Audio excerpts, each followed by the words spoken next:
पुराने समय की बात है। एक जादुई सरोवर था, लेकिन इसके बारे में किसी को पता नहीं था। बहुत कम ऐसे लोग थे जिन्हें इसके बारे में पता था, लेकिन यह सरोवर किसी ने देखा नहीं था। एक बार एक ऋषि दो पहाड़ों के बीच से जब गुजर रहे थे तो उन्होंने एक चमचमाता हुआ सरोवर देखा। वो समझ गए कि ये वही जादुई सरोवर है। महात्मा उसमें घुसे और देवता बनकर बाहर निकल आए। ये सब एक बंदर और बंदरिया का जोड़ा भी देख रहा था।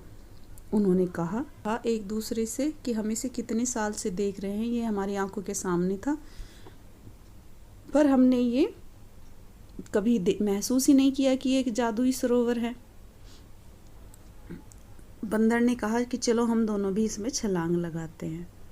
जैसे उन्होंने छलांग लगाई तो वो एक जो बंदरिया थी वो एक सुंदर नार बन गई और जो बंदर था वो एक सुंदर आदमी बन गया। अब बंदरिया अपना रूप रंग देखकर बहुत खुश हुई, बहुत प्रसन्न हुई। बंदर ने कहा कि चलो हम दोबारा फिर उसमें छलांग लगाते हैं। उसने कहा नहीं, हम जो है बस उसी में खुश, हमें नहीं दोबारा उसमें कूदना चाहिए। लेकिन बंदर नहीं माना। उसने जैसे उसमें छलांग लगाई वो दोबारा से बंदर बन गया।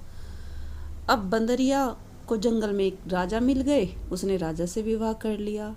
बंदर को एक मंदारी पकड़ कर ले गया, नाच दिखाने लगा। कई वर्षों बाद वह उसी राज्य में पहुंच गया जहां वो बंदरिया रानी बनी हुई थी।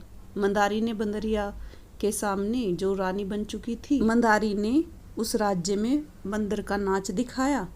अब बंदर को देखकर रानी भी समझ गई कि ये वही बंदर है और बंदर उस रानी को देखकर समझ गया कि ये वही रानी है। पर क्या करे, कर तो दोनों कुछ नहीं सकते थे। इसीलिए कहा गया है कि जो है उसी में खुश रहना चाहिए।